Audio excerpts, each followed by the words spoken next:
Hi everyone, welcome back to my channel. The time is coming, people. Traveling will again be part of our normal lives soon enough. And if you're like me, you probably haven't booked a flight in months or likely much longer. And honestly, I kind of forgot what I was doing. Obviously, right now, you may not be booking super expensive vacations or even vacations at all. But once you're able to do so, if you clicked on this video, you probably are looking for ways to do it on a budget. A lot of the old ways of finding cheap flights are over and gone. Airlines have caught on to savvy travelers and technology has changed. There are tons of ways to budget for a trip, but today we are focusing on the flights portion because this can really make or break how much you have left over to spend when you arrive at your destination. So before we get started, if you like this video while you're watching, make sure to give it a thumbs up and let's get into it.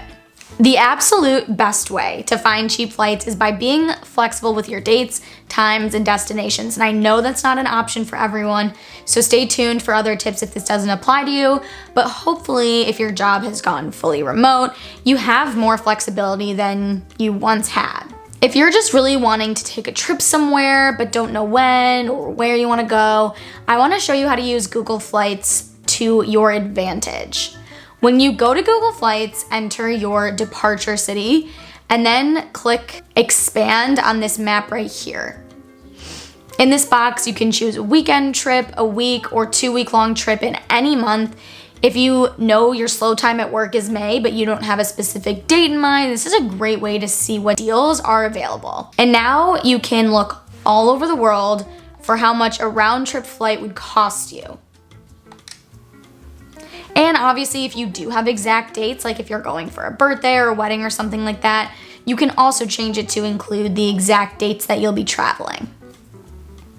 I personally love Google because of all the analytics it gives you. So if you're a numbers person, you can actually expand your research even further. So let's say we're taking a trip to Miami.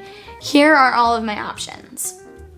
I like this American flight because it includes a bag, and I'm going for a week, so I'll probably check a bag. But if I click right below on this details and price history, I can see price trends. So if you like looking at data and trends, this could be fun for you to do. I also love clicking on the dates grid to see when cheaper options are. Again, this is great if you have flexibility because it's definitely gonna save you money to fly on less popular days and at less popular times. My next tip is looking at nearby airports. I know it seems like such a hassle to fly in and out of an airport that's not the closest or most convenient, but a lot of times that's the best way to save money. So let's try flying out of Milwaukee instead of Chicago. For some destinations, it'll actually be more expensive to fly out of a smaller airport, but sometimes it's cheaper, so make sure you always check out multiple options.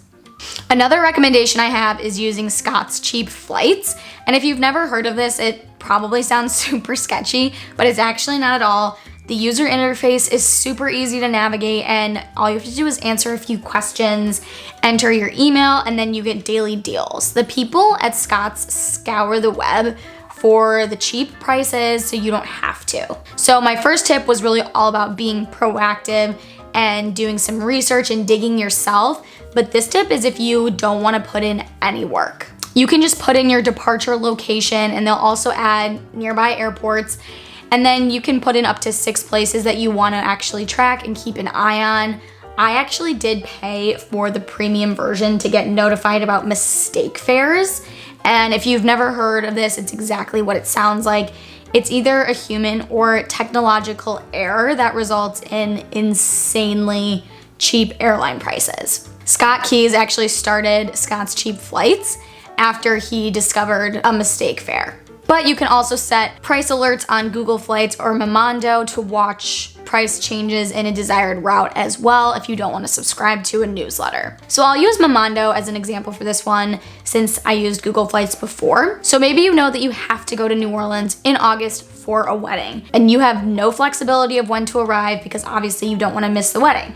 So as you can see right here is the price of a round trip ticket.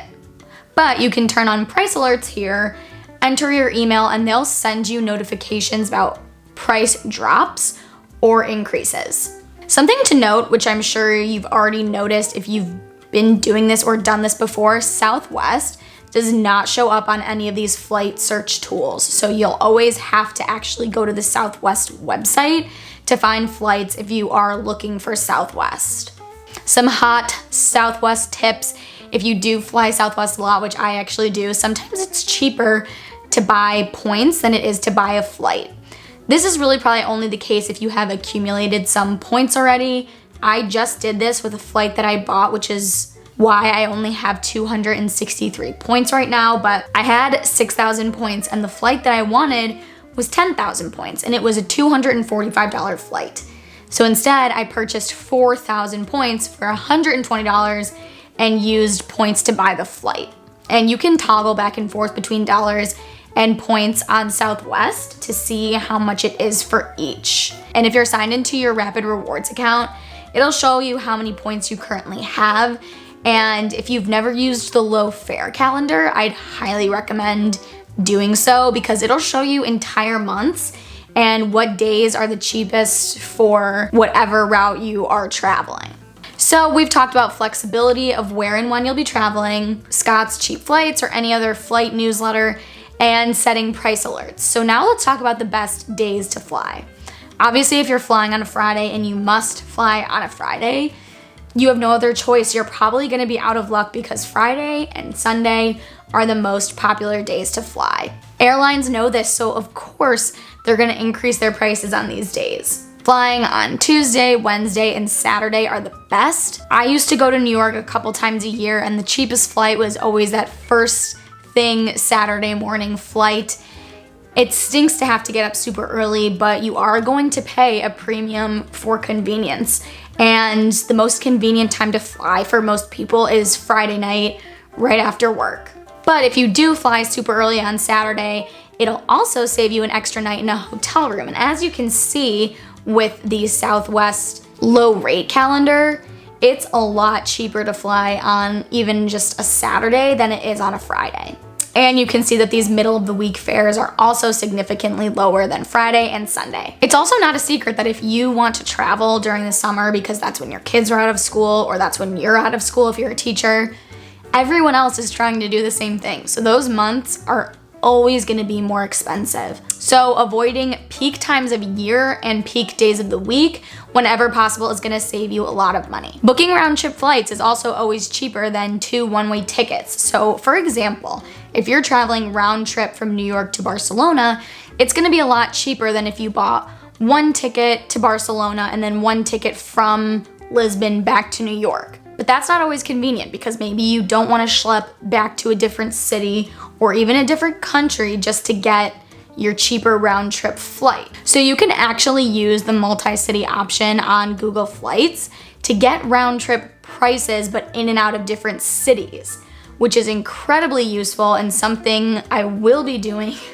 whenever I am able to travel to Europe again. I won't be doing an example for this one since the prices are still so wonky because of COVID. Some countries still have really strict travel restrictions in place, which is obviously messing with the prices of flights. But remember this for the future if you're taking a multi-city trip and you don't want to have to worry about getting back to the city that you started in order to get home on a cheaper round trip flight.